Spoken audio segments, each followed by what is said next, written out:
We're not doing this just for some tech accomplishment, but we're doing it to solve the challenges of people and planet.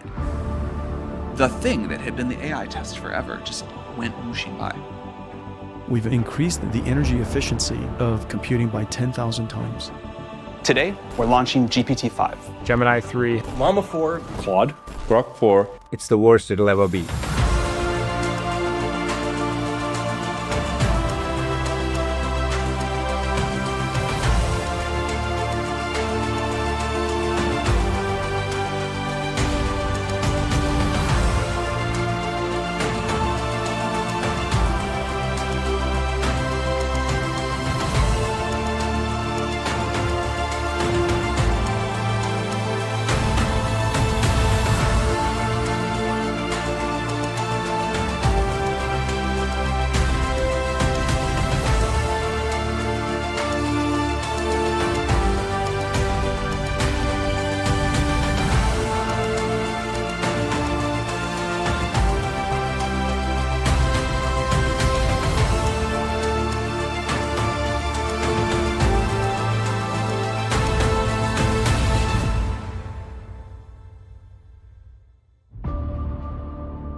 All right, welcome to the Future Live today, March 27, 2026. It's a Friday, and I'm Matt Berman, and we actually have a guest host today, very special guest host. Nick is moving to San Francisco today, so he's doing that, and we have Hiten Shah. Welcome, Hiten.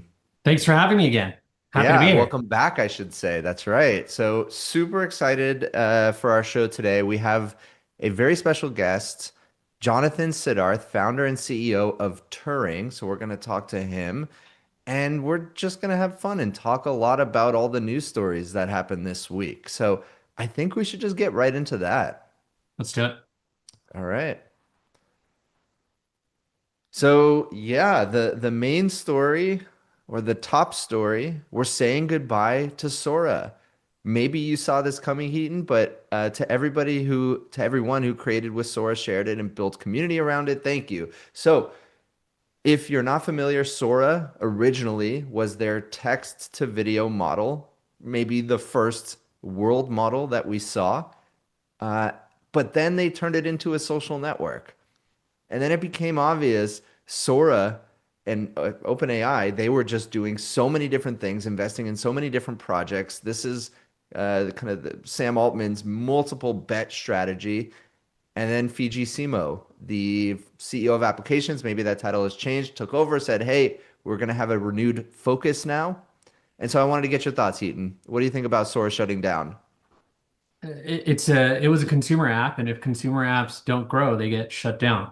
And that's like the historical, that to me, that's like the top level of this sort of situation of them shutting it down is like it wasn't growing fast enough. Like if these consumer things don't grow fast enough, they're not worth keeping. If you don't have the energy or resources or want to go push more into it, then they're not going to grow faster. This is all like the stuff we grew up with around growth hacking and all that kind of stuff. Like that's what that discipline is. So from an operational tactical standpoint and business strategy, why would they keep running something that they don't believe they can grow anymore? So that's one piece. The second thing I'll say is maybe it was an untenable problem to solve where it's just copyright nightmare everywhere. Like that's another piece of this that I would kind of add and say, I think those are the two factors that come to mind.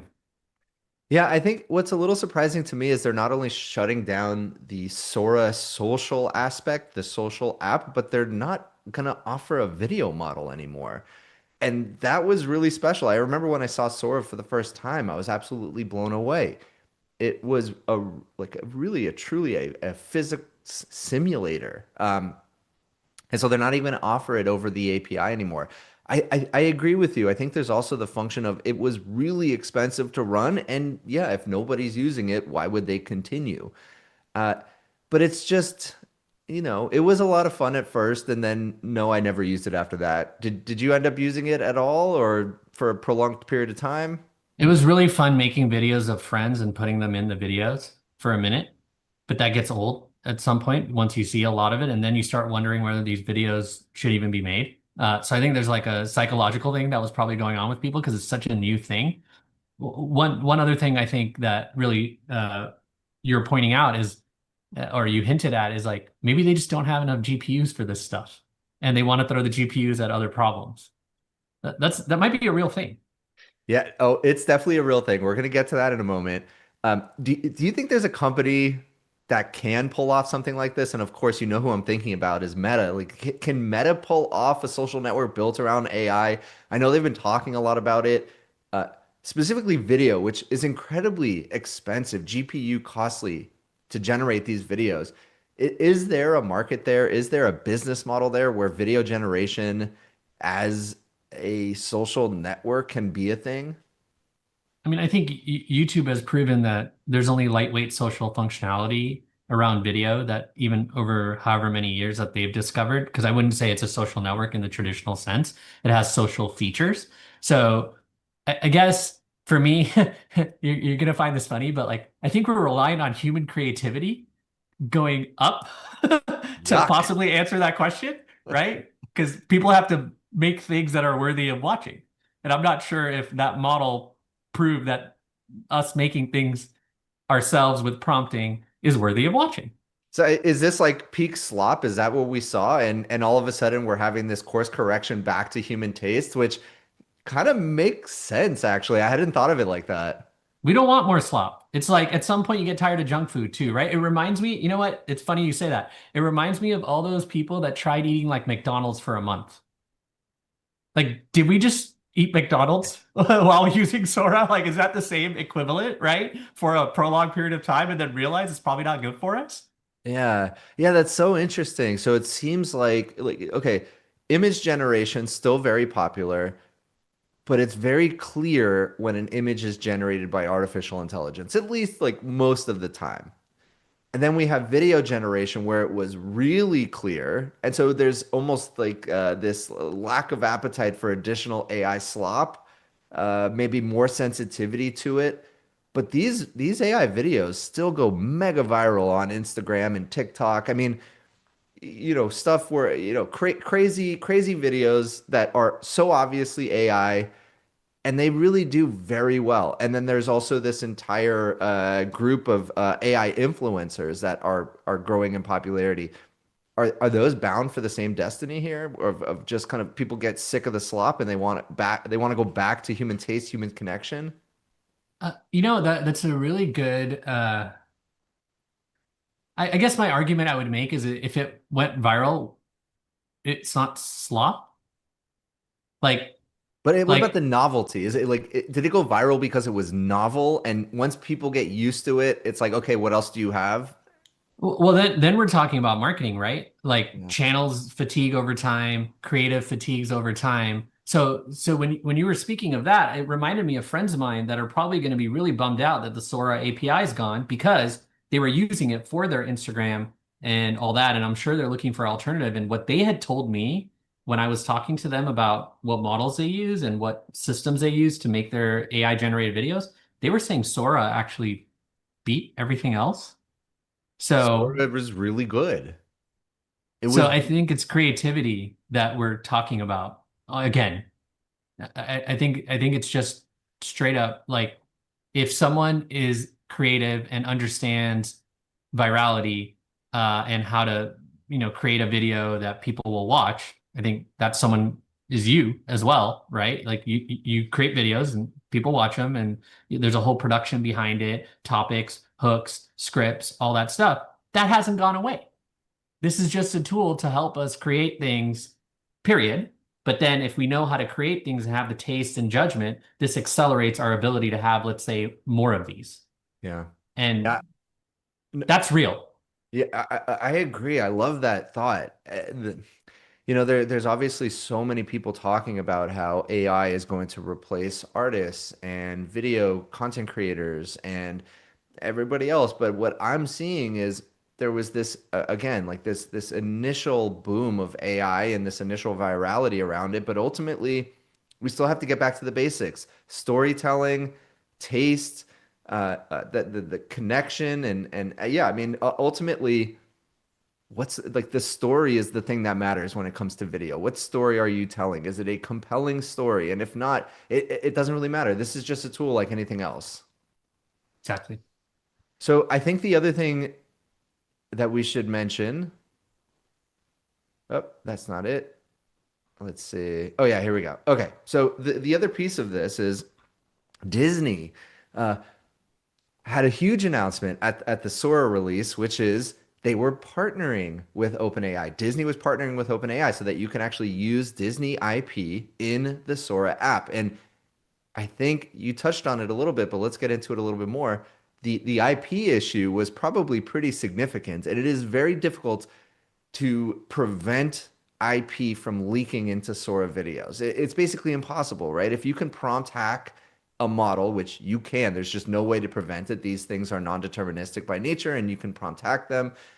Then there is a way to create IP that wasn't authorized by the IP holder. So the thing that's really interesting is let's talk about first Disney partnering with them. Do you think as like part of this shutdown is because they couldn't control the IP?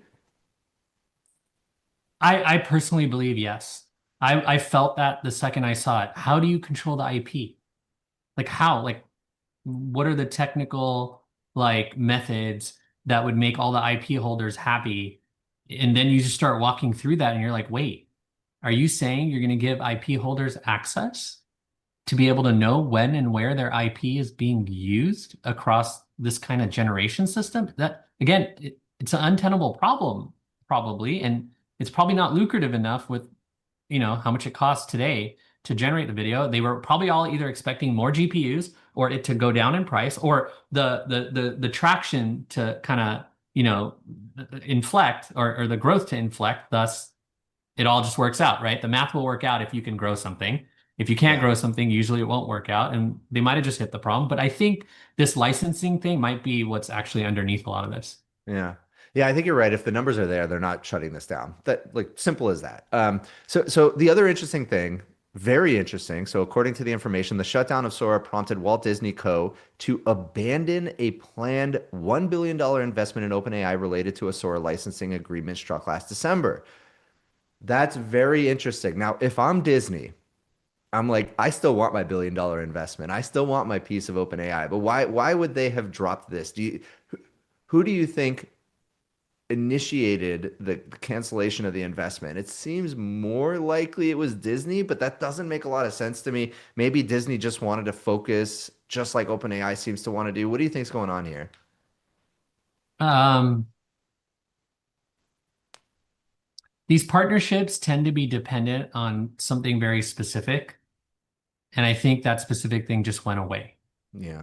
And I think that Disney wanting to invest in OpenAI was probably helping them so they can say, hey, we're doing something about AI. Them being Disney. Disney, Yeah. yeah. And I don't think it helps OpenAI as much as it helps Disney. Except with the caveat that if they're working on Sora and they want Disney characters in there and they want to have Disney be, a big part of how they maybe get growth. Because like if you think you have to put I think you have to put a growth lens on this stuff on both sides. So for Disney, they want to seem cool. I mean, they're cool. They're still Disney, so no criticism there. But like they want to seem cool and be doing AI stuff and be forward thinking. So I can imagine execs at OpenAI convincing them. I don't think that's very hard, especially when they have something like Sora and they're like, "Do we want to play ball with you?" Then you have OpenAI side of it where it's like, we don't have the thing you wanted to pay us for anymore. We're not going to continue pursuing it. So does it make sense? So it's almost like if it truly was a real agreement, then there's just an amicable way to get out of it if the thing that you agreed upon is no longer relevant. And I think that I'm just trying to explain it really simply to see if there's any other noise outside of that. But that feels like the simplest explanation for what is probably happening here. So I want to expand on this a little bit. Do you think okay, Sora is shutting down. Text to video still very popular. We have a lot of open source models that are great. We have Runway, which has fantastic video models. Is this just, as you said, going to be a tool for video production companies? And then something that I do believe in is kind of this fan fiction segment of the market. I really believe in that. There's like tons of fan fiction around IP like Lord of the Rings and Harry Potter and a million of them, right? And so AI gives small creators the ability to create incredible pieces of content based on fan fiction. Now, obviously, there's the IP issue to contend with. Fan fiction, I think, is in this weird gray area. It's not really policed that hard, but when you start having video that has the potential to go absolutely viral, then all of a sudden IP holders are looking at it much more closely. So, what do you think about this whole fan fiction part of the market? I think there's subsections of what Sora did, like submarkets or subcategories that have always existed. Fan fictions existed for a very long time. So, doubling down on what you're saying, is this technology going to help with the evolution of that category of entertainment? Because it's entertainment, right? Yeah. And I think that the answer is yes. The question is when and how, and what are we going to have to contend with? And now we don't think it's going to be OpenAI getting any of that if they're going to shut this down. So then I think it opens up so many other opportunities for so many companies to actually partner with these media companies. So my thesis, if you just want to go all the way there, is that the Disneys of the world are IP holders. They have great IP. That IP now can be used by any individual almost instantly, almost anywhere. Gemini, other models, all kinds of stuff. So there has to be companies that bridge the gap. So what I got excited about was OpenAI and Sora potentially bridging that gap. Now, there's probably going to be some other companies that come out that are going to be able to bridge that gap because Disney, I can't imagine Disney just sitting there and saying, we're not going to do anything about this. No, no, absolutely not. I think you're right. They have to do something. There's so much value to be captured there by allowing these lifelong Disney fans to do more. And I actually am a big believer that there's an entire market to have these like mini creators, mini celebrities where they take existing IP. They're just such big loyal fans of the existing IP. They create offshoots. They create excuse me, they create fan fiction from that and then they put it out and then they develop a following. They're almost like micro creators and I don't know. It just seems like all of that funnels back into Disney's value. So why wouldn't they take advantage of it? Why wouldn't they acquire the model or the research behind it or like I don't know. It just seems a little weird that it's just like, well, we're done. You you're making me think Disney should launch a social media site or a social network that lets people do approved generations, Yeah. right? And only you can do it there. Anywhere else, it's not legit or approved or has the automatic licensing. We might be in a world where that's where we go because when you think about all the social networks and all that out there, they're all very generic now. Even Reddit is pretty like wide, right? You go there for anything. So you can imagine some situation where Disney and maybe other IP holders start putting out their own stuff. I mean, look at it this way. They were already paying companies to help them build microsites for their movies and stuff like that. They were already doing a lot of creative work around little games and things like that. I mean, toys are already a big thing, right, off this IP. So in some ways, I think at some point someone is going to figure this out and start pitching them, or they're going to figure it out themselves and start building something along the lines of what you're saying. I mean, it has to happen. Yeah. Just Yeah. So I want to move on to the next section of this information article, and I think you have something to say. So let me tee you up on this. Altman also said the company would be renaming senior executive Fiji Simo. So when I said this is the Fiji Simo focus effect, that's who I was referencing. Formerly CEO of applications, now she's going to be named product organization, senior executive of the product organization to AGI deployment. AGI deployment, very interesting. A reference to artificial general intelligence or AI that's roughly on par with humans.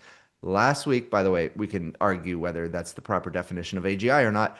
But last week, the company told employees that it would create a desktop super app by combining ChatGPT with its coding agent Codex and browser Atlas.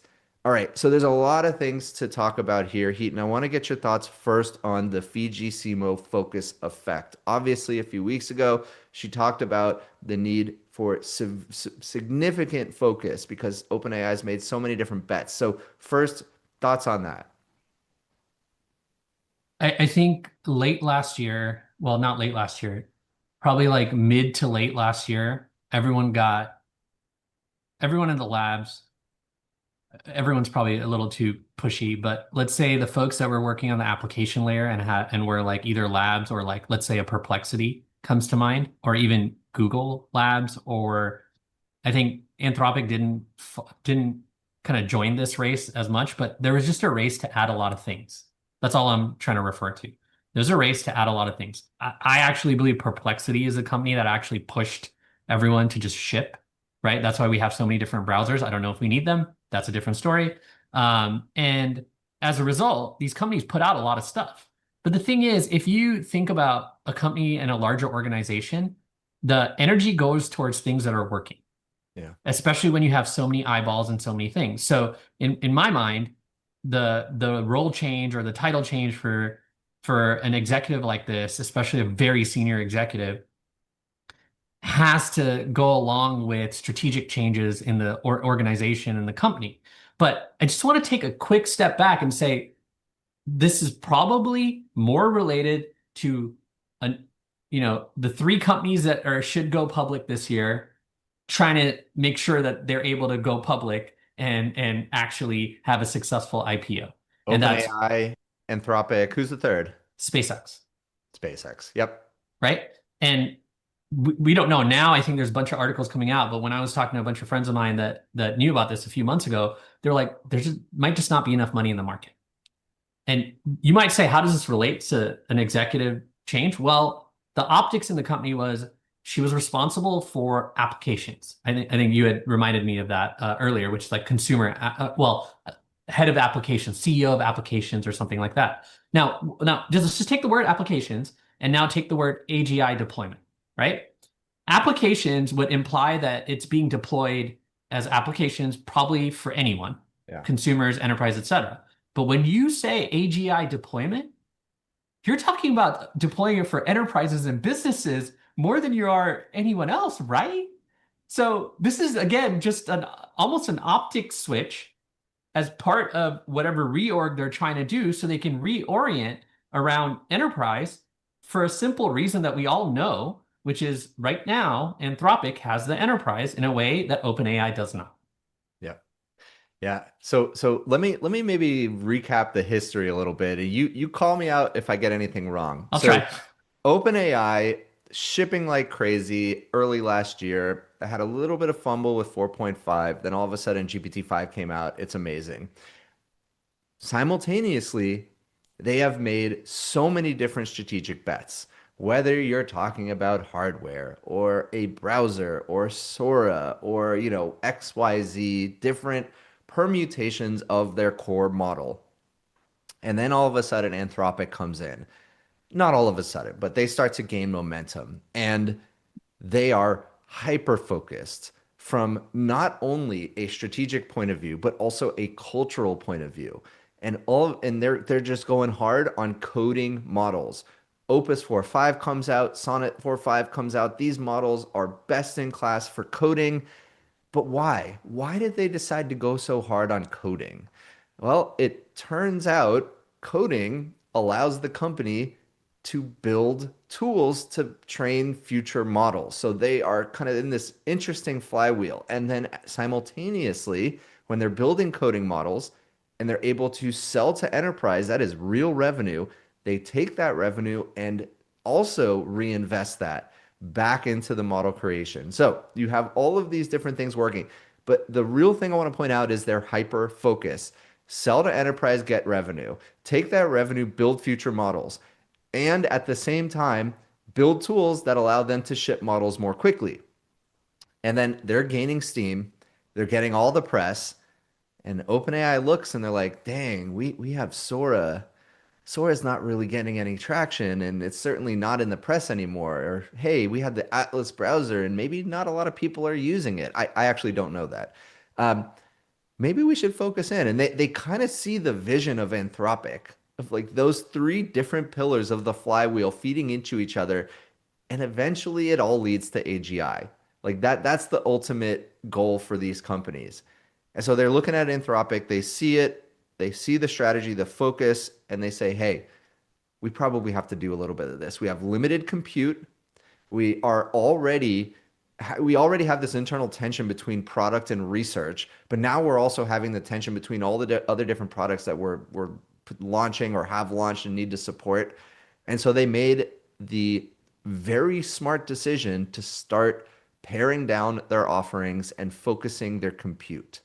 So I'm going to stop there for a second. What do you think?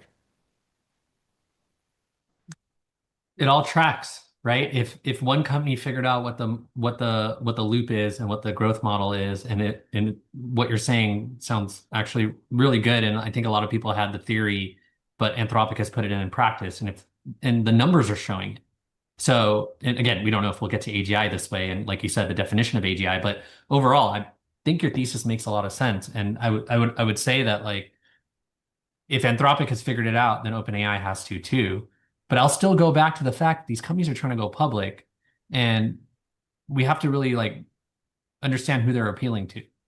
I think they're trying to appeal to basically the bankers who are now comparing these companies to each other. And SpaceX is the one neither of the two can be compared to at this point, so they'll be fine, so to speak. So then it's basically Anthropic and OpenAI duking it out in the eyes of the bankers who are the ones that are going to be helping push it for an IPO, right? So if we work backward from there, I think all these things are optics, first of all. So that piece, let's put that aside because that's what this article I think was mostly about, which is this is the optics that OpenAI wants out there, right? Like that's usually what press is helpful for, except when press gives you a hard time as a company. But the second piece is what you're talking about, which is what is a real AI flywheel for a lab? That's really what you're saying, right? And if Anthropic's figured out there's enterprise money here and we know how to get it, and OpenAI hasn't been able to get that with the attempts they've made, because they've had actually an interesting one. Again, I'll go to the side here. I don't think we have it, and we're planning on covering it, but it's a worthy data point.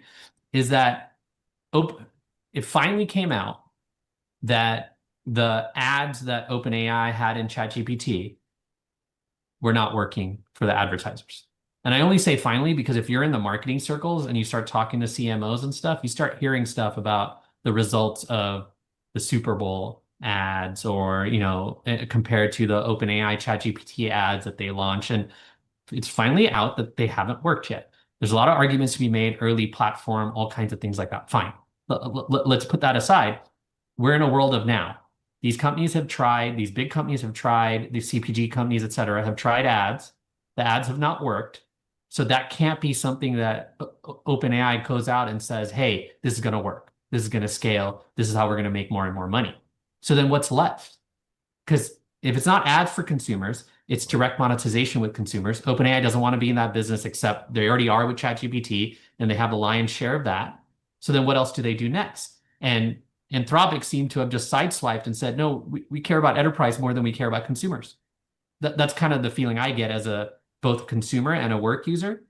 They pivoted more of their business to work use cases and less of it to what you do with ChatGPT and consumer use cases. Yeah. Consumer's hard. I mean, there are very few companies who crack it at scale. As a multi-time founder yourself, I believe, correct me if I'm wrong, you've almost exclusively gone after enterprise, right? Yeah, I've invested in literally 1,000 companies, and so I've seen like hardware, CPG, consumer, lots of B2B SaaS, and even deeper enterprise like infrastructure stuff. And ultimately, like where you're more likely to succeed with the higher chances is B2B. Like that's just always been the case. Part of the reason, though, again, I don't want to date myself and go back in history too much, but I'm just going to do it real quick, is that every time something comes out that can essentially take a lot of consumer attention away, Facebook does, or Meta does their best job at trying to grab it one way or another, and they will go at it for a very long time because they're simply looking at, are people spending time on our products? Are they spending time on other products? And if they're not spending time on our products, but they're spending time on other products, we should do what those other products are doing into our products. So they spend that time that they're spending over there with our products. Yeah. Right. And so I think one of the well-known secrets in the Valley is that Meta wants to make sure that no consumer products are larger than theirs or even exist if they can help it. right? You look at their values, you look at like how the companies run.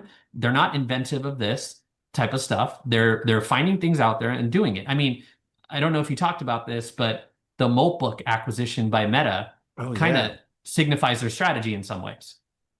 Yeah. That no, I don't think we talked about it, but very interesting. I think it was reported 200 million. I don't know. Don't quote me on that. But yeah, Moltbook, which kind of rode on the back of the OpenClaw popularity, got acquired by Facebook. Matt Schlitt, also his co-founder are going over there, basically thinking probably just about the future of agents and social networking. So yeah, I see the strategy. We've seen it a number of times. They've been very successful at it, but I think the overall point is consumers hard. Consumers are very fickle. Enterprise, you ship code, they pay you for it. I mean, there's nothing more beautiful than that in my mind. So that is what they figured out here. I'm glad that they're having focus. I like the competition and that flywheel of selling to enterprise, building coding models, and then building tools to build the models. It's so beautiful, and you can see the result, right? The Claude team is shipping features, major features, every single day. It's almost like I feel bad for their competitors, um, but like I've never seen a company ship so much. But okay, so we have time for I think one more story before we bring our first guest on. I think what's interesting is there's just been a lot of talk about white collar bloodbath and layoffs and there's this like split story here where you're seeing Block lay off a ton, Oracle lay off a ton, even Meta's laying off some, although a small percentage of their total workforce. But then you have Anthropic, or sorry, well, certainly Anthropic, but you have OpenAI planning to almost double its headcount by the end of 2026. So the company that could literally automate themselves to AGI is not doing it. And I think this is really important. So the new hires will largely work across product development, engineering, research, and sales. They've taken new office space in San Francisco. And yeah, they're hiring like crazy. But again, very different from what we're seeing in other parts of the market. So Meta's cutting, Oracle's cutting, Block, Jack Dorsey's company just cut half. Where do you think this divergence in strategy is coming from?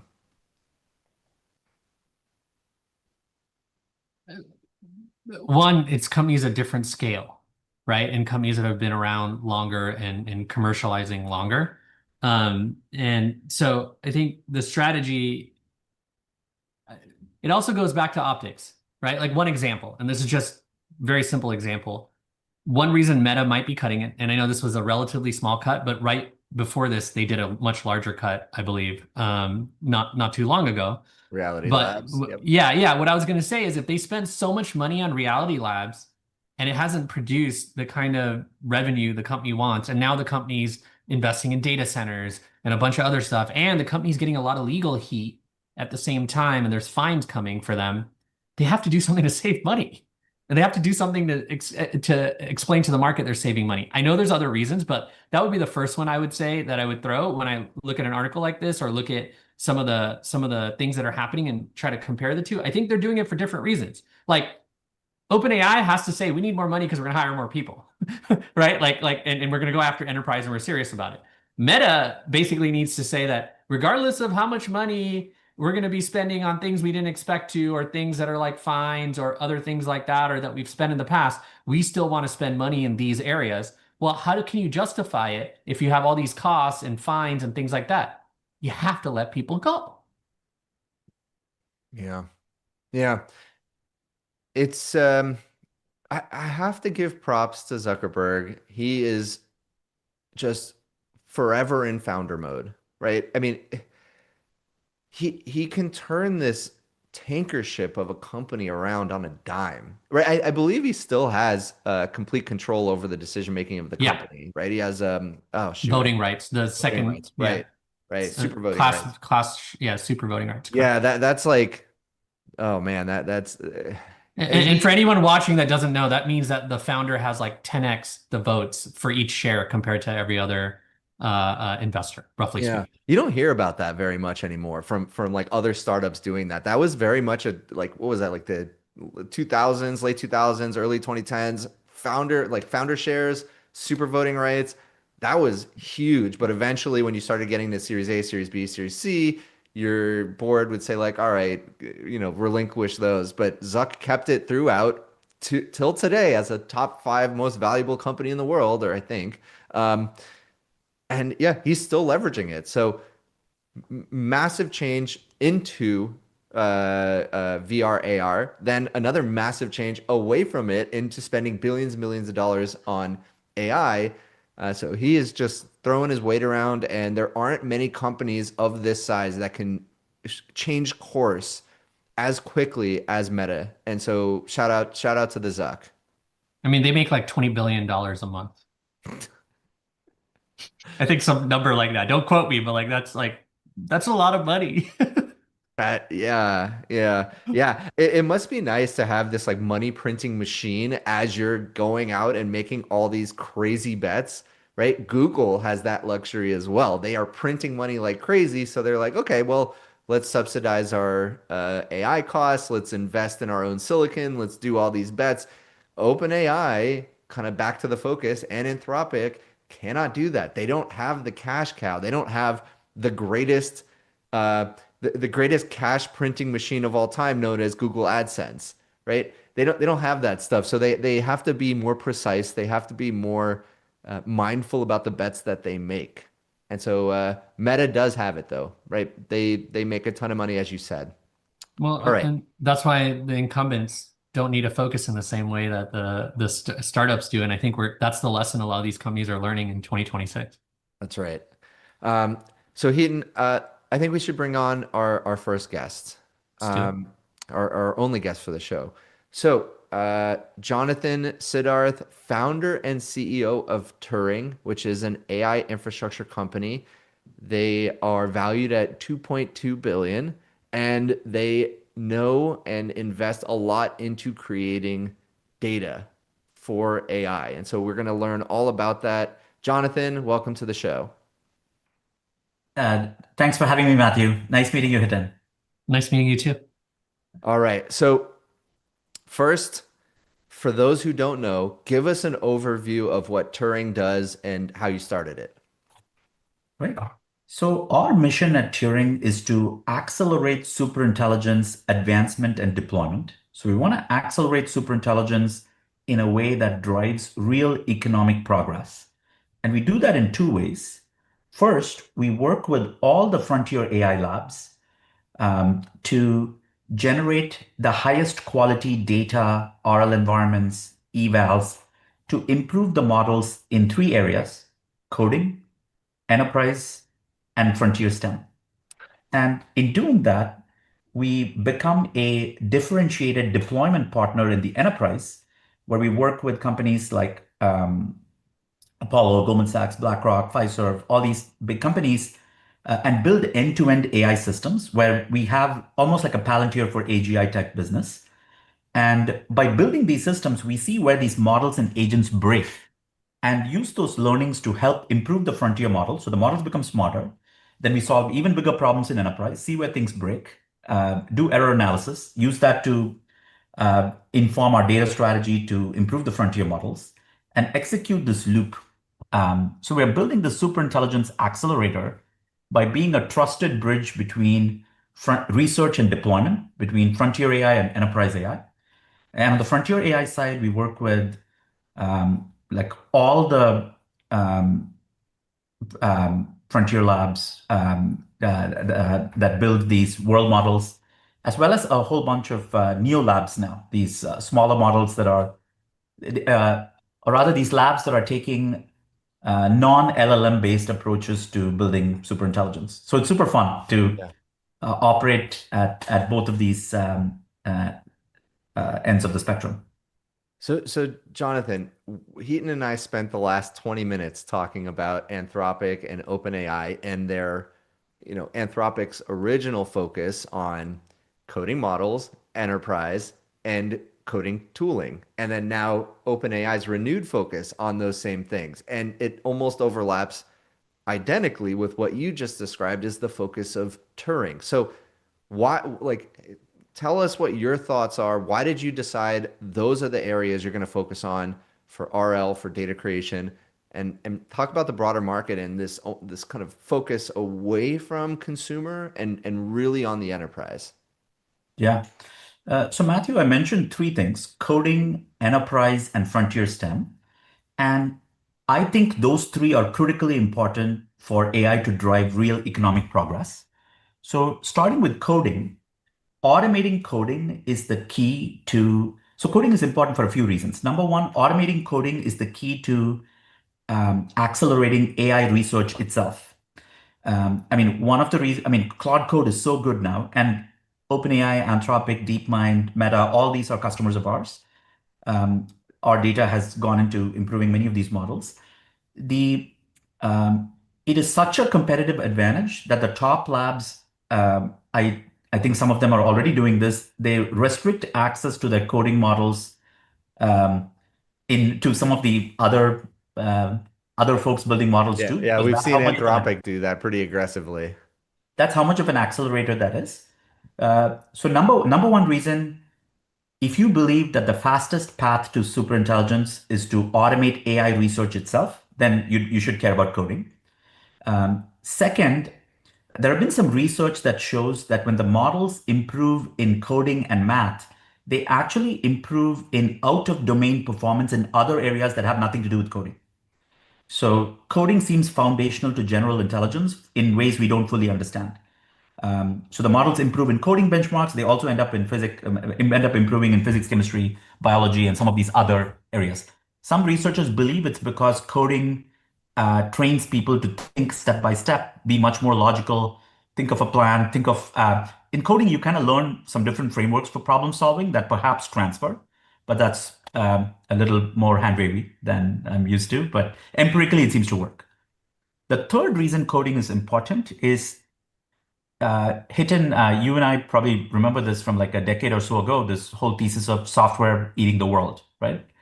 Mark Andreessen's famous essay. Yep. Yep. So if you believe that software is eating work and AI is eating software, ergo, like AI is gonna eat work, right? So if you get the coding models to be super good, you'll actually end up automating a lot of different enterprise workflows also.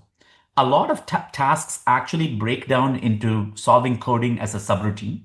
For example, a VC that may be analyzing, say, two data rooms of two companies and figure out like which company to invest in. If you look at the raw data of those two companies and you're thinking about questions like, oh, which company is more efficient with their sales and marketing? Maybe you look at a number like magic number, right? And that it's not already in the data room, but if you model those coding, it can write a Python script to analyze the data and come up with like which company is more efficient in their sales and marketing spend. Also, for many search queries, coding is like in the loop in the query execution plan. For example, if you're asking a question like, what are some interesting trends in AI investing in 2026 and how is it different from 2025? If the model knows how to code, it will make the right API calls to PitchBook and Crunchbase. It'll write some Python code to and use like NumPy, Matplotlib to like analyze the data, plot some interesting graphs, and show it to you. The model is doing coding behind the scenes, but the average user that's asking a search engine or a general assistant doesn't even think about it.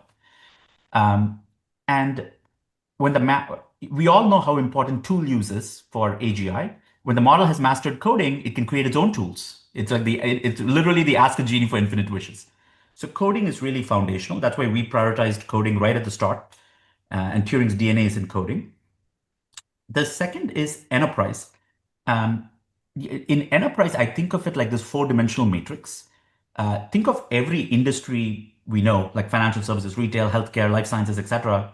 Think of the second dimension as every function, so software engineering, finance, marketing, sales. Third dimension, every role in the org chart in that function. Fourth dimension, every workflow that a human goes through in that role. For example, as CFO, of a biotech company in the finance function might go through a workflow of preparing for a board meeting or creating monthly financials. Now, this workflow requires multimodality reasoning tool use and coding. And if you can solve that, you will basically automate every workflow in this four-dimensional matrix. That's like $30 trillion of digital knowledge work. And Hiten, Matthew, you had this fascinating conversation about all these layoffs happening at big tech companies. I think many of these companies have seen that. They know that there is significant model capability overhang where the models are capable of X, but today we are extracting X minus delta in value. Yeah. So they are just like putting their money where their mouth is. Like they know that it works and it does work. So I think there's going to be tremendous value creation in the enterprise side. Although we have to be thoughtful about job displacement and reskilling, training people, I just think companies are going to become smaller. Like we're used to the Andy Grove style of one person having a span of 5 to 8 reports. I think in the future, we'll go to one person having a span of 5 to 8 companies. In the limit, we're going to have people running 5 to 8 companies with maybe the human sticking in the EIN and all the other compliance stuff, but the agents running stuff. And Frontier STEM is, of course, helpful to accelerate scientific discoveries, discover new materials, cure diseases. So that's obviously of interest. Yeah. So I have a ton of questions based on what you said. I'll ask one and then Heaton, I'll pass it off to you for any other questions you might have. I want to talk about RL first. Do you think, when you're talking about frontier sciences, STEM, when you're talking about coding, these are all verifiable domains for the most part, which is obviously gives the ability for you to do RL, reinforcement learning. How much of that is just like it just let me think what I'm trying to ask. But that kind of the coding is the right path because it is RLable, or is it just, hey, it just happens to be and it just makes it accelerate that much more quickly? Like where does is RL all you need? I think you need two things. I think you need um, you need uh, uh, pre-training on all the world's knowledge, internet, throw all of humanity's books into that mix. You need a very strong pre-trained base model, and then you do RL. Um, so I heard somewhere that Ilya Sutskever's research program at OpenAI in 2014, I heard this in an interview, was we're going to build a generative model trained on the world's knowledge and then do RL on it. Right? That was a pithy sort of one sentence statement. It's fascinating today, a decade later, Ilya Sutskever's recipe is still what everybody's roughly following, right? We're just scaling up. Intelligence is log of compute. Like it's fascinating. So you need both. And Ilya used to say a good pre-trained model is halfway to anywhere. You need that. It's like it gets you a lot out of the box. And then you do RL. Now, RL is obviously it works well for coding and math, which are more easily verifiable. But it also works for other domains where you can create rubric-based evaluators. For example, you could there is this interesting paper from OpenAI called GDP-Val, where they basically analyzed different industries, different occupations in that industry, and had a human come up with a real task. For example, a mechanical engineer coming up with a design for a coupler for an excavator. I'm just making it up, right? Maybe it's somebody that works at Caterpillar, right? Like they come up with a design for that. And here, the task is you create a real world artifact. You would create like a real world artifact. Maybe the real world artifact is like a CAD design or some other engineering drawing, right? Now, humans now create verifiers for those artifacts that teach the model how to tell if the quality of this artifact is good or not. Now, for code, it's very obvious. Did the piece of code compile? Did unit test pass? And for math, again, you can see if you're able to prove this or not. But for, let's say, a board deck that a CFO comes up with, you can still come up with some rubrics for evaluating the quality of that artifact. For example, you could say, hey, are the numbers correct? Does the math make sense? You can argue that's Jonathan, that's sorry to interrupt. That's measuring the math portion of it, but if you're trying to measure the design or how well it conveys ideas, it's like a little bit fuzzier than does this piece of code compile? Does this math formula work, right? Isn't it a little bit different? Is that why we're seeing so much more acceleration in coding and sciences than other things like creative writing? You're correct. It is fuzzier, but it still works. It still works. Yes, it's a different way of thinking about it. Because there can be more than one correct solution, and it's more of a continuous score rather than a binary, did it pass, did it fail? For example, I'll give you an example.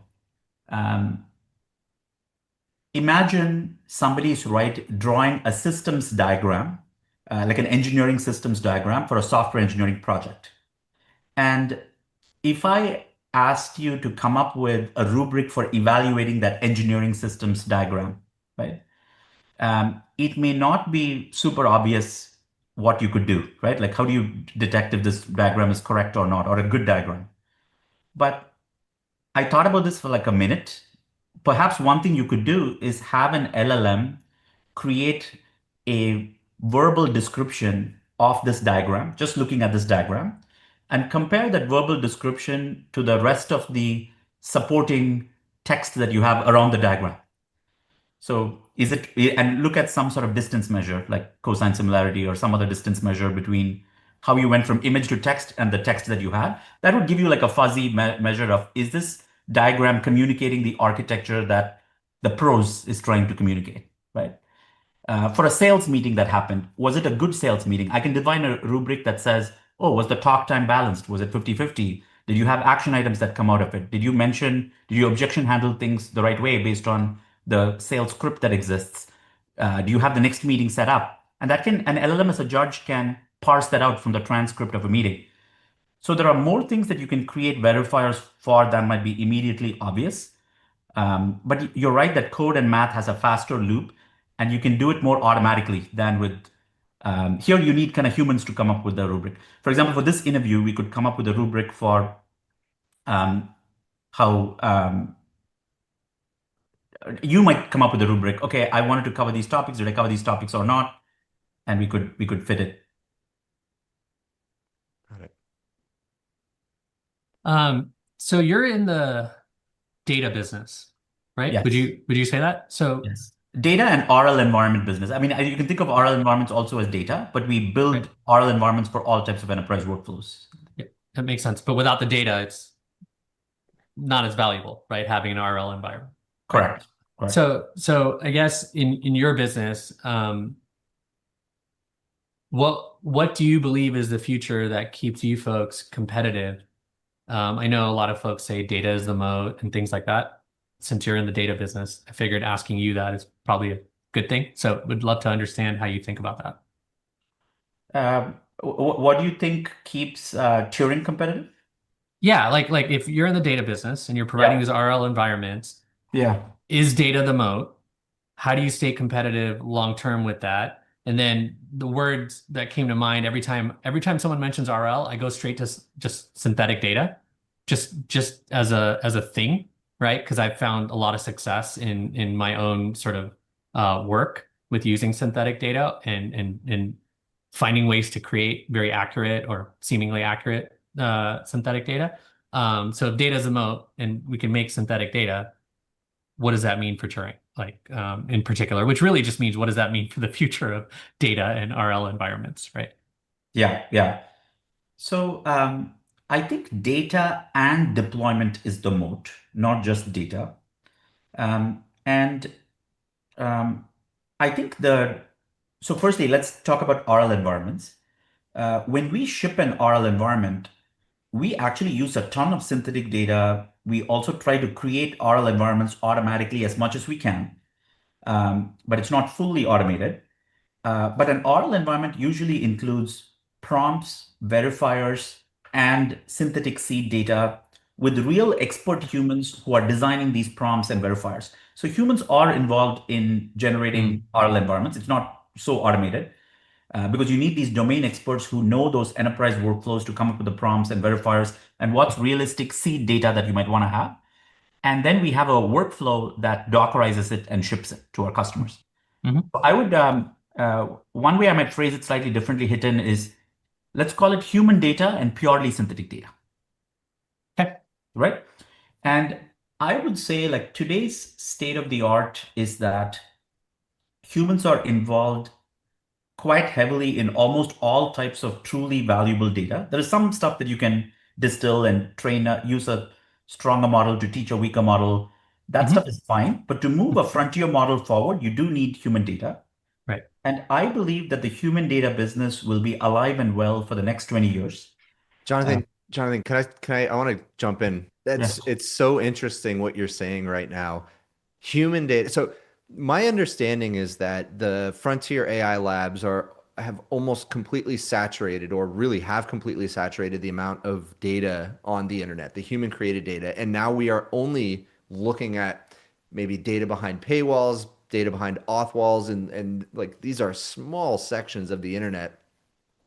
Is that true? And if like how do we continue creating human curated, human created data when AI is creating 1,000x more data than we could ever?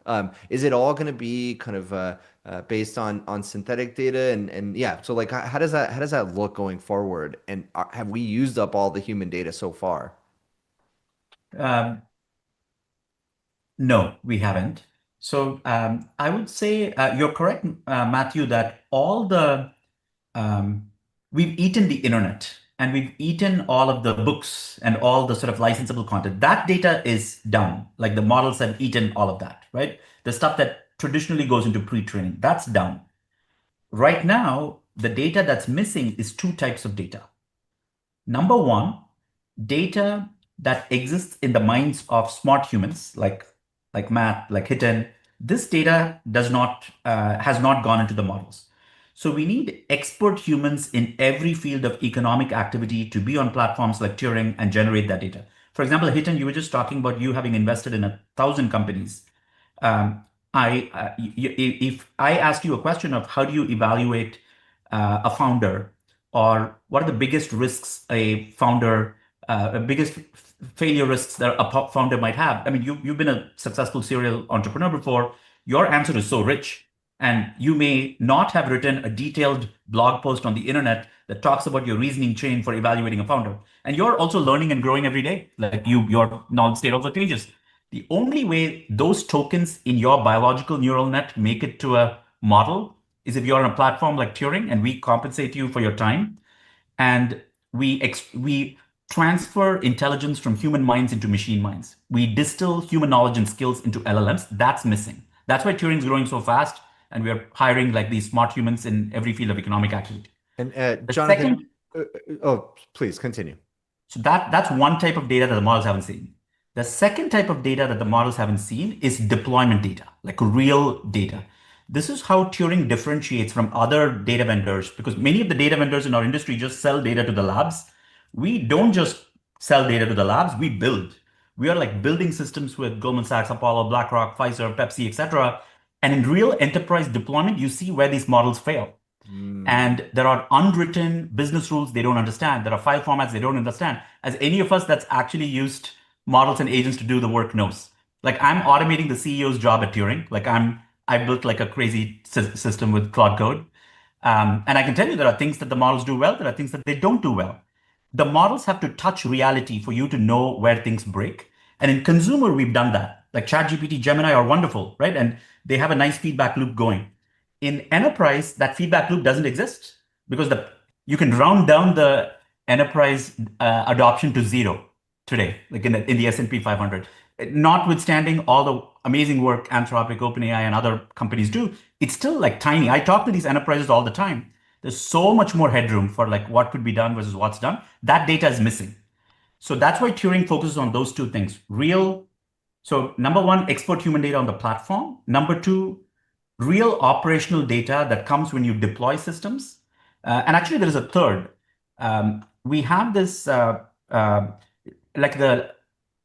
what's helpful is to have actual data from real companies. So Turing has this initiative called Project Lazarus, where we are buying dead companies, buying dead code bases.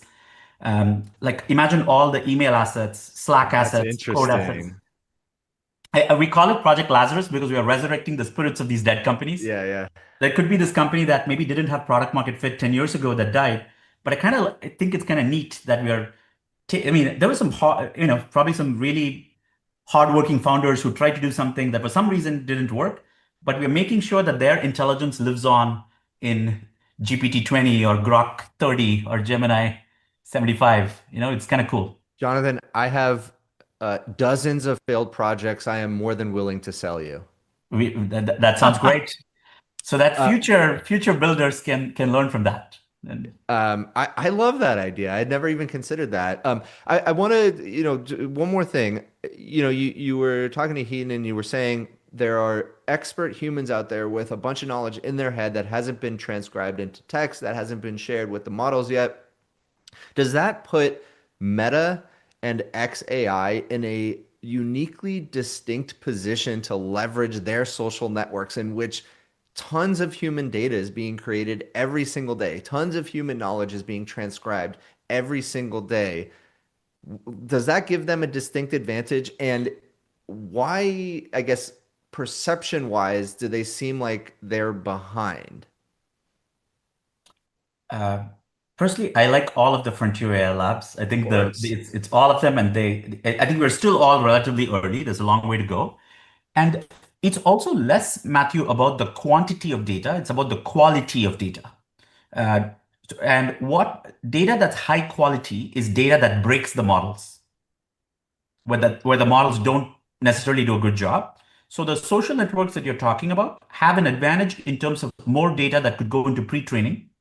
I mean, it's like another data source that's like not on the internet, but maybe it's proprietary, right? Like, so it could help there. Um, but in terms of experts who can actually advance the models forward, like at Turing, we are hiring PhDs in physics, chemistry, math, biology from Stanford, Berkeley, MIT. We are hiring Stanford heart doctors. We are hiring like people with like 5 years of work experience in JP Morgan, Morgan Stanley, Goldman Sachs. These are like people at like very advanced roles. And at some point, there'll be a Netflix documentary on the last Turing trainer. And maybe it'll be Elon training training the models. It'll be kind of cool.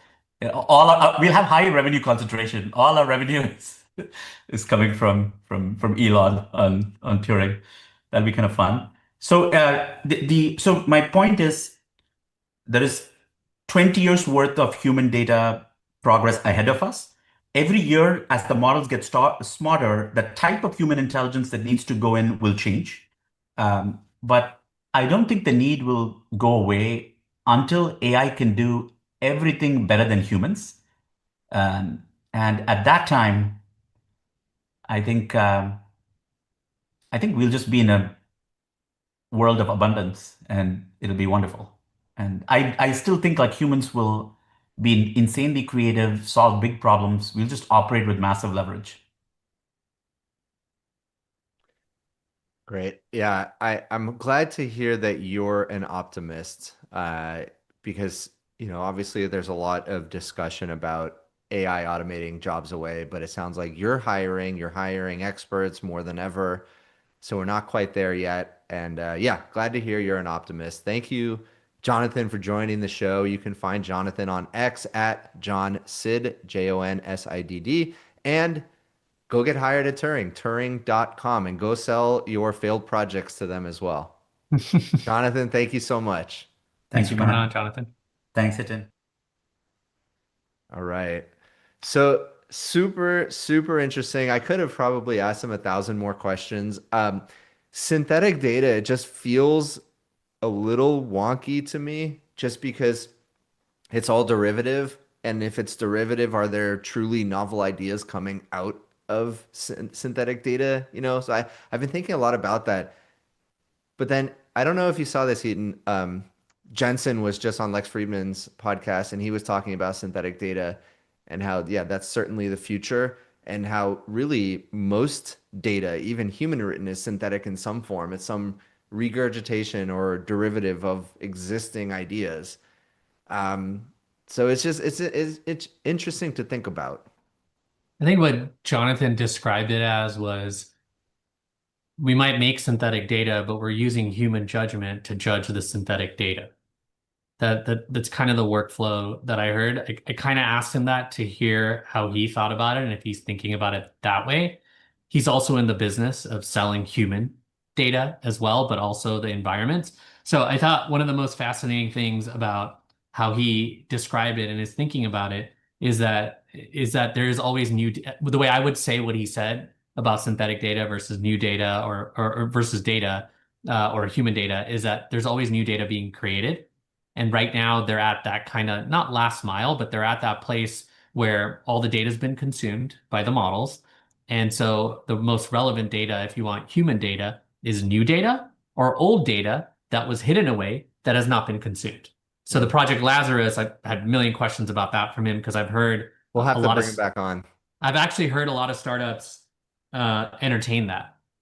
And even the labs directly coming to them and saying, "Hey, you're shutting down. Can we buy your data?" Yeah. Yeah, I So, mean, so I think it's a business, actually. There's something interesting there. very, very interesting. And Hiten, since you invested in 1,000 startups, I'm sure, some of them failed. You should go back to them and say like, hey, you can go sell your proprietary data. It is so fascinating to think about. All right, let's cover a few more stories before we call the show. Let's do it. Alex, will you bring up, thank you. So on the kind of flavor of AI automating humans away, and we saw Block right before we brought on Jonathan had, cut a big portion of their workforce a couple weeks ago. We see Meta laying folks off. We see Oracle laying folks off. But then on the flip side, we have OpenAI and Anthropic hiring more than ever. And so Jensen weighed in on this. Jensen Huang just called out every CEO has been firing people because of AI. He said, why, Jim Cramer asked him why companies are laying people off if AI is supposed to make everyone more productive. Jensen's answer, for companies with imagination, you will do more with more. For companies where the leadership is just out of ideas, they have nothing else to do. They have no reason to imagine greater than they are.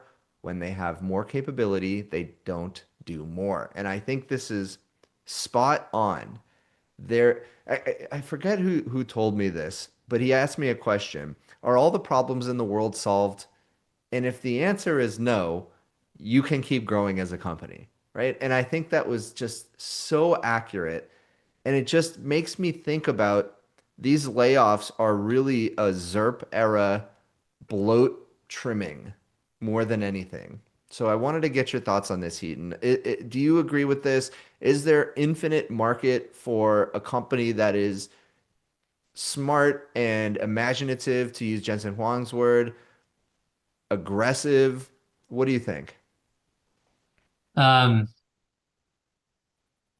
I almost feel like he's speaking to his management principles more than he's speaking to anyone else's management or leadership, because I think he believes this to be true. The only piece I would criticize on a statement like this is it's missing the human coordination tax that causes the companies to not be able to do more with more. And his management principles are focused around figuring out how to do more with more without having that coordination task. I mean, he's been out there saying he has 40 direct reports. He doesn't do one-on-one. So it almost feels like his company and the way he thinks about running companies is maybe even more forward thinking than most folks out there. And it's been like that for a while. So if you apply his management system to these companies that are sort of, laying off folks and all that, and them blaming AI for it, which I know you and I have had some discussions about this, so we should probably dive into that. Like, he's just saying it's not AI. Yeah. He's basically saying there's a coordination problem at these companies and they need to lay off these people, not because of AI. So I think what Jensen is saying is actually what's underneath it, which is the fact that these companies just blew up too fast. And, if you were to really having seen this firsthand now, working at a large company, having seen it from friends of mine working at some of these companies that are doing layoffs, I think the simple truth is that for whatever reason, tech was consistently incentivized around doing more. And if you're an individual in there, you're doing more so that you get promoted. You're not necessarily doing more to add value for the company or even the world. You're actually just doing more because the way that the system incentivized you is for your own promotions. And those promotions are designed around your manager and what your manager can get, responsibility for, and then what you can kind of do, and then how their manager kind of incentivizes them in that way. So you're almost dealing with this sort of baggage from the way companies are run. So to me, when I read this, I'm like, yeah, hey, Jensen, like you operate a company very differently, at least from what you've shared and this statement that you're saying, than other people do. And in some ways, the layoffs might be helping these companies operate more like Jensen. And it might have very little to do with AI and has more to do with the tax that's been on us since the promotions and the incentives all got aligned around sort of people looking out for themselves, because that's just the way the incentives were structured inside of these companies by the time you had layers and layers of management. Yeah. Yeah, I mean, I look at Block especially laying off 50%. There's just no way they're just thinking, oh well, we're operating so differently now because of AI. We're going to lay off half of our people. That it is like so clearly fat trimming, and maybe not everybody was performing up to par, and they could get more out of them at a different company. But it's interesting. I think about an essay that Balaji put out a few months ago, in which he said, AI models are incredibly good at middle to middle, but they are certainly not end-to-end automators yet. And at the edges of that end-to-end are humans, both in prompting and verifying. And so although the middle that AI can automate is growing, so are the edges, right? Even though the middle is growing, the entire pie is growing, and now the edges are growing as well, which means you're going to need more humans to help manage that. And Balaji, his whole point was these AI models have, like, he cannot foresee a future in which they can do things end to end. Now, obviously, if we're talking about 100 years in the future, maybe, but certainly not within the next decade, maybe not the next 2 decades. So it's very interesting to think about. And it's the same thing. If there are market opportunities, a company can go after them with more leverage than ever with AI now. And so I agree. I just think these companies lack imagination, and or they were already planning to do it, and AI is a great scapegoat in which to blame the firings on. I think that's the latter, and that's the thing Jensen can't say out loud, so he said this, right? It's like you were bloated. So you might have lacked imagination the entire time that you were bloated as an organization, and everything was fine because the markets were fine and they were serving you well. When you added more revenue, your market cap went up. These days, when you add more revenue, your market cap doesn't necessarily go up anymore, right? Even when you like beat earnings and things like that, because the attention is going towards what can AI do for us and all that. But I do want to highlight one thing that I wanted to discuss with you, specifically based on what Jonathan said. So he said one thing that really kind of was a very strong data point to me, which is like, even he said something to the order of, even though there's all this Anthropic, Claude, OpenAI, and all that at companies, we're still not seeing the sort of realization of what that has what the potential is of that technology in the work environment. He was literally saying it's like zero. He's literally saying, even with all of, like, this is what I heard. Again, I don't want to put words in his mouth, but I wanted to talk to you about this because, we could talk to him about it. I think we got his perspective, but I wanted to talk to you about it in particular because I'm really curious what you think about AI adoption inside of these companies and what he said, because that means that there's an unlimited room of deploying AI at companies, period. And wow, well, how is Anthropic making so much money then? Okay, I have so much to say about this. I actually had to write a few notes. I think there are 2 things happening in parallel on this. So One, he mentioned model overhang. And you know what? You can, Alex, take us off the screen, screen share for this. He talked about model overhang first, which is this concept that the core intelligence of the models are incredible, but the scaffolding, the harness around them is still being built out. And we have so much more uh, expertise and value and capability to extract from the current generation of AI models just from building out the scaffolding. So that's number one. The second thing is the enterprise deployment. That's what you touched on. And I could not agree more. I have many friends in enterprise. I talk to enterprise directly, and like they're still trying to figure out. They've probably all or pretty much all deployed ChatGPT, right? Yeah.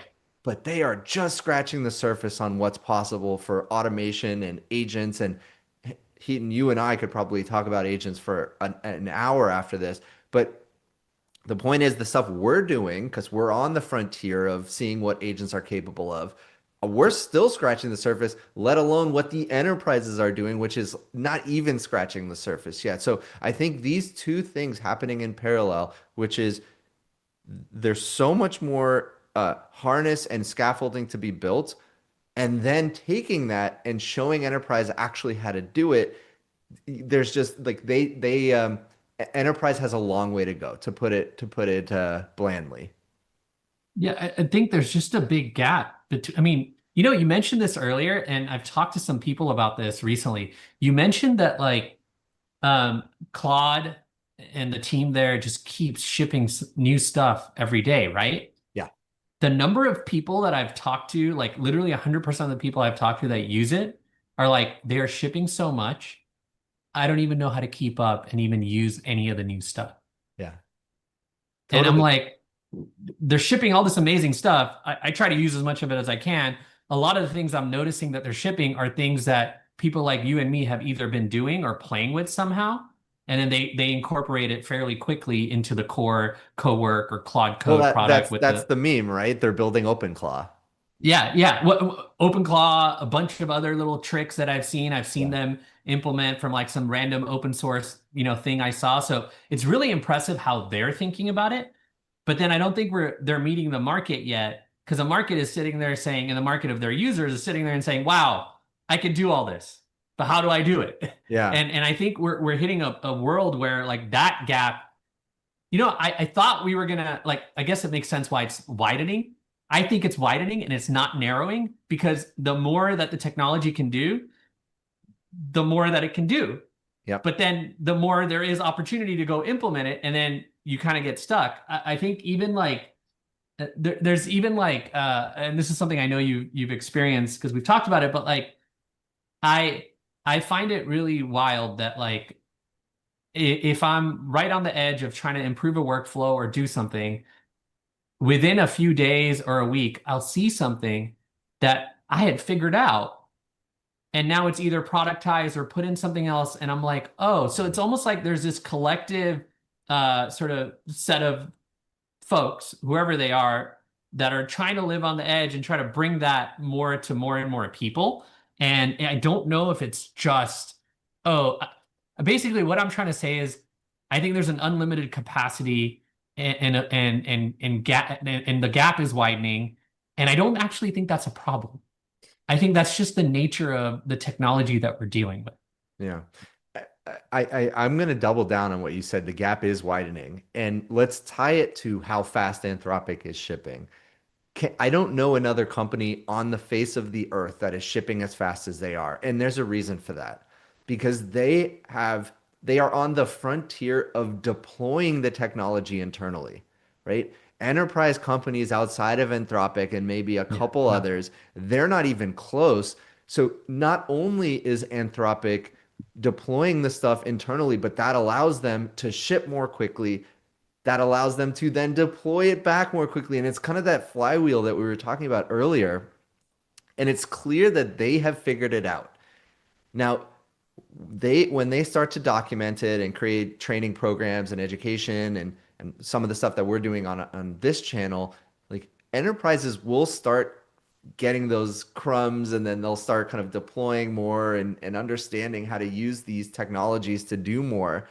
But the gap for now is absolutely widening because they've figured out how to leverage their own technology to do things better, more quickly, more efficiently. And it's just this incredible flywheel that I've not seen any in my, 20 plus history and being in Silicon Valley. I've never seen anything like it.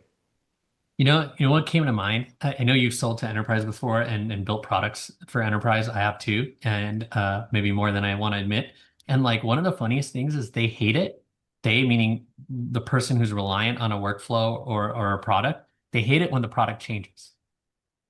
So I think there's something really interesting to be said about a different type of gap, which is a more traditional gap, which is like basically if you change the interface on enterprise that they're used to, and you don't give them enough change management of like the old one, you could still go back to it. And that's why even folks like Basecamp will let you go back to the old one. They're not even enterprise, like 37 Signals with their products. They'll let you go back to the old one because they're UX folks and they're folks that care about like that experience. So I think there's almost like a few different levels or different kinds of this overhang. And one of them is a UX overhang even because, and like Anthropic with their Claude product, they'll ship something, call something, then they'll change it in a week. They'll change it a week later.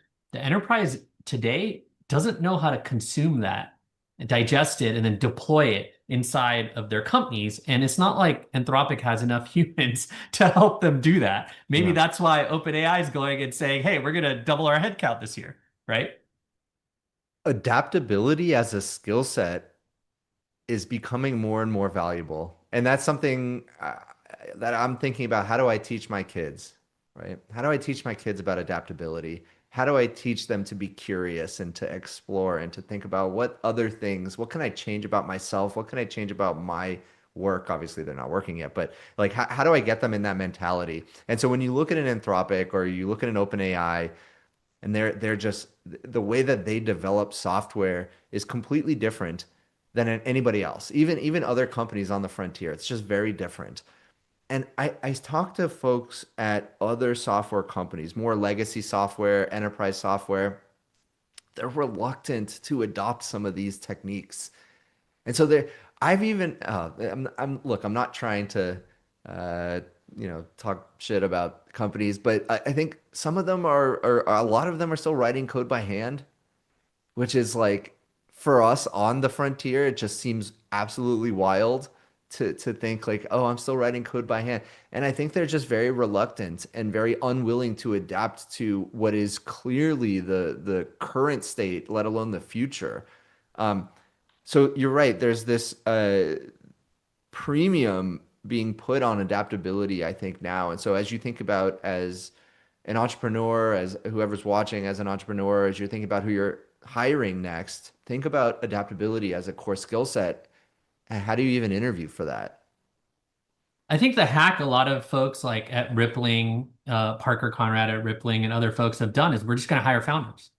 And it kind of makes sense. I mean, a lot of what you said about what you want to teach your kids and all that, I'm like, oh yeah, that's Matthew, the founder talking, right? Because a founder gets used to change. Once you're in it for a few years, you're like, oh, change? What is that word? Yeah. I have to deal with that way more than I want to, but that's reality. I think everyone is a founder in that sense where you have to get used to dealing with this change. And I love the idea of adaptability because I think that's what it is. But organizationally, like the organization has to be adaptable.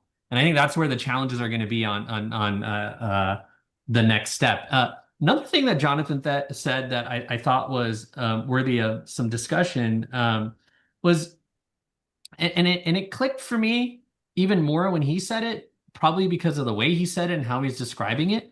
But I found it really fascinating, and this relates to a lot of the discussions we've had today, that he was basically saying that coding impacts all the other work too, in a positive way, when the models get better at coding. So if you think about it like that, then it's like Anthropic likely, potentially, accidentally, with their focus on coding, figured out how to make LLMs better faster by just focusing on coding. To your point about the recursive loops too, but also the fact that if it impacts other areas, and his thesis of how systematic coding is or needs to be and all that stuff is probably the reason why. Because if you've done any kind of fuzzy area that's not as binary as coding, like product or marketing or sales or any of that stuff, the more systematic you are, the more repeatable whatever you're doing is. And so that really clicked for me there. So I was just curious what that brought up for you, because I think that's another interesting piece that I hadn't really connected in the same way. And I can see why OpenAI is really pushing for code, and even XAI, they're pushing for code right now, because it feels like that is actually a true unlock. And I'm not sure if everyone realized that. I'm not even sure if Anthropic, I wouldn't expect Anthropic to have understood that earlier, but I think their revenue and their current traction is probably them realizing it now or last 6 months or whatever.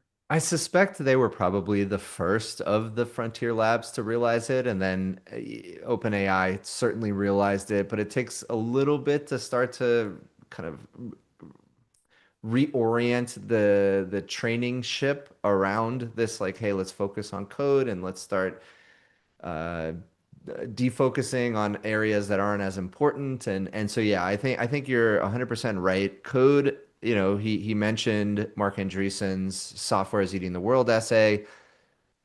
AI is eating software, thus AI is eating the world. So I think that's kind of the nice bow to put on that.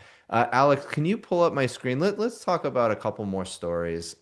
This is a very Anthropic heavy episode, by the way.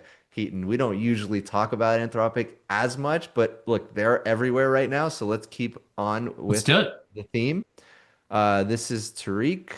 He is on the Claude Code team. He's the one making all the announcements about all the different features that they release every single day. Now, this announcement was not as positive. So, to manage growing demand for Claude, we're adjusting our 5-hour session limits for free, pro, max subs during peak hours.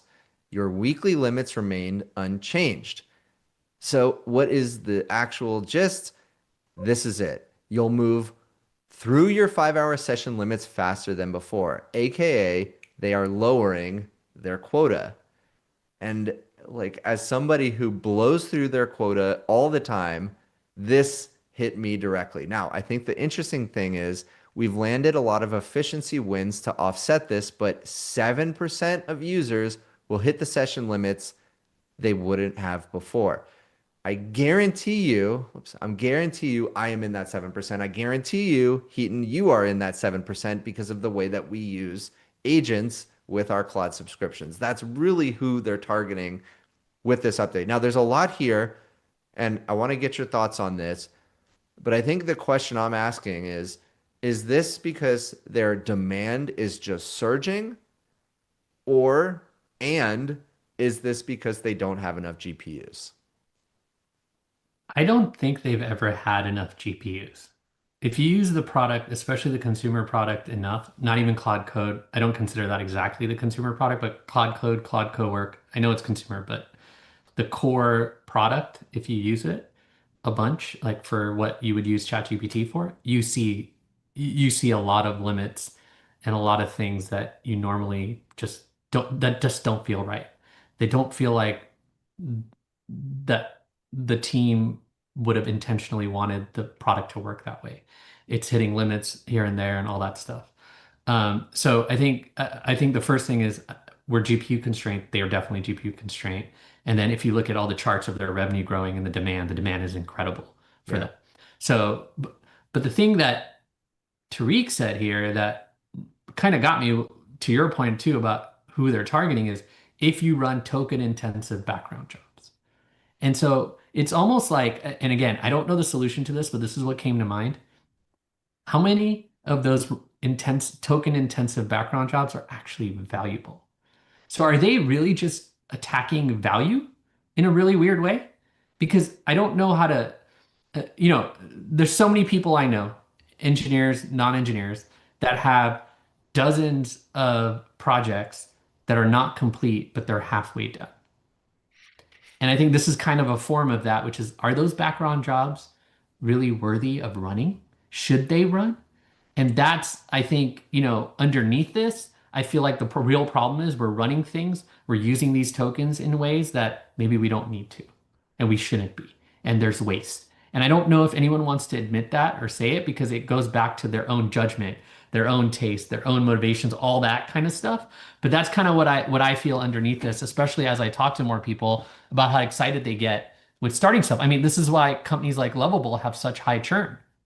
People get really excited to create, but then it goes nowhere. Yeah. And then eventually they realize, oh, I've been paying Lovable for 2 or 3 months or 4 months or whatever. Why am I paying them?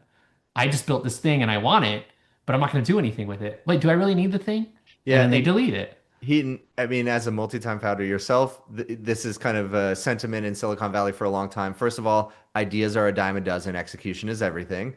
And it now seems like building the software wasn't really enough. That's kind of just an extension of idea, right? There's It's building wild. software is now meaningless. How you actually have to build, to quote YC, build stuff people want. So once you actually build the software, the hard part starts. How do you position it in the market? How do you get feedback quickly? How do you market it? How do you talk to your customers? And um, it seems like that is now back more than ever. When everything up until the point where you actually have to do the hard work becomes much easier, like people are realizing, oh dang, yeah, we actually do have to go out and talk to customers. And I think that this problem they're having and that we have around this is never ending. And the reason I say that is like if the models get better, then the magic of the models is going to feel more magical for us, which means we're just going to pour more energy, more time, and more tokens at trying to build stuff. And of course, these folks have kind of caused the problem by giving us all these tools and toys and even ways to automate, right? Yeah. So I really wonder where we go here if we're GPU constraint and that's the reason they're doing it. But I think the reason that there is this shortage, so to speak, or implied shortage or implied limits they need to put or explicit limits is because we're just using the stuff irresponsibly, if I were to really put it out there. Yeah. But no one can control that, right? Because what are they going to do? Give you less capabilities? No. Make it so that you can't automate things? Because in a way, all this burning of tokens, if it were done against their API, not against these subscriptions, a lot of people would probably not be burning the tokens, and Anthropic would be getting paid even more because they're doing this on the subscriptions. By the way, the whole notion that they are not beholden to have any transparency on how the calculation works on the quota and can just manually adjust it with zero transparency about how it actually works, like that's crazy to me. Like again, like you can't do that to enterprise, first of all. So this isn't going to affect enterprise. This is going to affect consumers, tinkerers, developers like But us. But enterprise doesn't have these options. They're paying on a API basis, That's if I'm right. not mistaken. Yeah, So they're paying premium for their yeah, tokens. if you're on enterprise, you're paying full on, right? And it's just, oh, more usage, we'll charge you more. But the quality of the usage is where we're, I think, going to see. I already think we have a quality of usage problem, period. It's much easier to manage once you realize we just spent $1,500 on these tokens that we shouldn't have, right? And then you stop it. So I wonder, like, how that all shakes out. But yeah, your point, like, it's just this is where we're at, and the usage thing. Let me talk to that for a quick second. I was talking to folks that know about pricing and credits and stuff like that, and like experts in pricing. It's just a topic I'm always interested in, as nerdy or weird as it sounds, and especially SaaS pricing and all that, especially now with credits. And one of the things that one of the experts kind of really like said, expert meaning done the research, looked at psychology of how people pay and all that. So things like that. He basically said these folks can charge whatever they want in whatever way they want, and people are just likely to pay because there's only a few of them. And right now, Claude, with everything we can do and the features they have, it's definitely looking different than ChatGPT. So they can do whatever they want. Because what I was asking was like, hey, they charge this way. And I was complaining about the usage limits and all that because I was complaining to someone who's a pricing expert that could probably help me understand, hey, does this make sense or not? And all he said back to me is they can charge whatever way they want. So whatever they're doing, there is nothing to learn there. I'm like, Is oh, this has this happened before where there's like you just get a quota and we're not even going to tell you how it works? Is that I've never seen that before, but maybe it exists and I just haven't seen it. Can you think of any companies? Have we ever had something that's like water, right? Like we just turn it on and we expect it. And when it doesn't work, we're like, wait, it's broken. Can you Totally. go fix it? Right? Yeah, And yeah, but yeah. in this case, we're getting charged for it, but we get charged for water too at our water usage. So in reality, I think what's going on, if I were to really push it, is that inference is still too expensive. I think that's the issue because it's not like water, and it's not like electricity either. But the products that are giving it to us make us feel like it's that faucet we can just turn on anytime we want, right? Like Yeah. you can go in Claude Code right now, type something up, and expect it to work. Just like when you turn on the water, you expect the water to work. You turn on the light switch, you expect it to work. So, and again, I know where I'm going with this, right? Like you can start seeing it, which is this just a utility? And I know that Sam Altman and Dario and others have kind of, I don't know if Dario has, but have kind of hinted at some of that. And I know everyone likes to talk about UBI, but that's very idealistic at the moment. So I wonder if it's just like water. And I wonder if at some point it's so cheap that it's going to feel like water and electricity to us. And that's where we're going. I suspect we're going to have a spectrum of quality and price for different types of tokens, different Fair. quality of token. I think that's where we're going. Okay, let's show the counter to this strategy. And of course, OpenAI took no time at all to capitalize on this. Tebow, Codex on the OpenAI team. Hello. Basically, within hours of that announcement, we have reset Codex usage limits across all plans to let everyone experiment with the magnificent plugins we just launched. And because it has been a while being about a week, you can just build unlimited things with Codex, have fun. Now, Whoa. Codex and specifically Tebow has made these quota reset announcements seemingly every other day. And so like they saw the opportunity. Oh, Anthropic, you're gonna start throttling quota, limiting quota. All right, we got you. Come on back to Codex. Check out what we have. Keep going. We're gonna reset your quotas. So this is it's just so interesting, and maybe this is they have more compute. Maybe this is a cultural thing. Maybe this is we're willing to subsidize the tokens at a more aggressive rate than Anthropic would be. So what do you think? I What's got going I, on I got a there? few things for you. That I think number one, they're trying to get the crazy people like us that have our open clause set up with Claude to be set up with Codex instead. I think that's like straight up. If you're on Twitter saying this is who you're speaking to a great extent, right? People like us are like, oh yeah, I'll go. Like I didn't have a bot set up with Codex until like 3 or 4 weeks ago, which is really weird because I have a bunch of Claude accounts all set up with different stuff, and I'm a big ChatGPT user or have been until OpenClaw, and now I have one with Yeah. set up with Codex, right?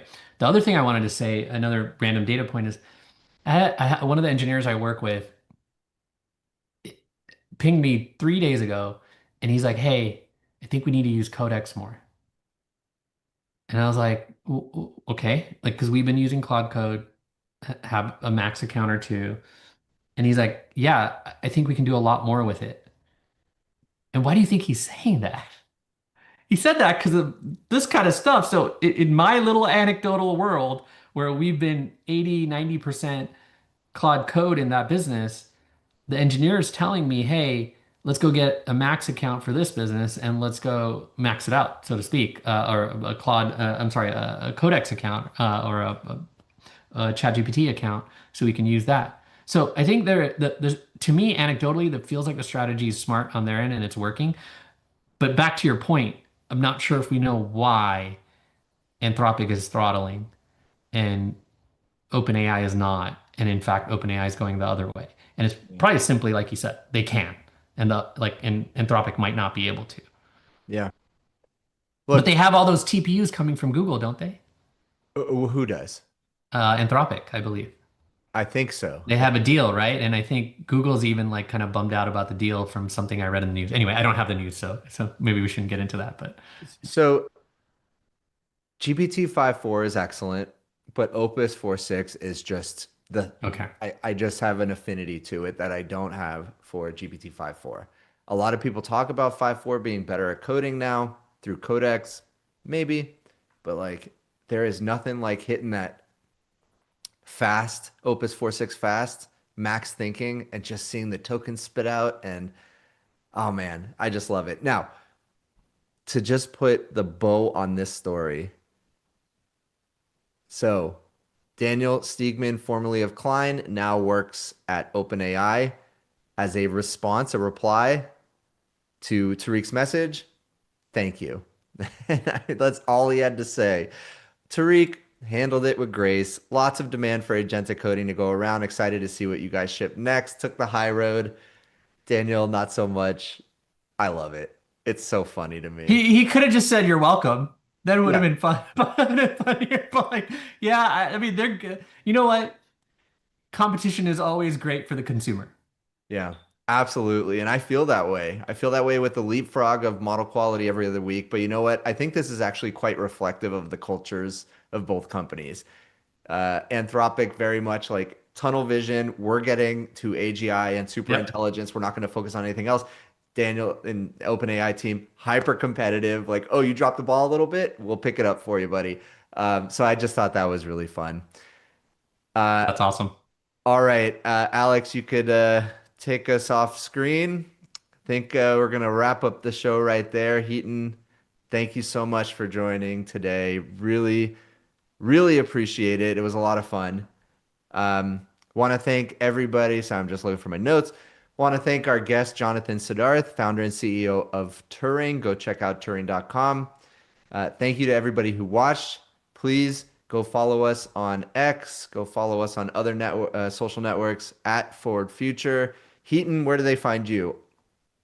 I'm on Twitter at HNSHAH, and I'm lucky enough to have my firstname.com. So it's Heaton.com, where I'm Oh, dang. just running experiments and doing stuff and sharing it. And can I blow up your spot, Matt? You know what I'm about to say?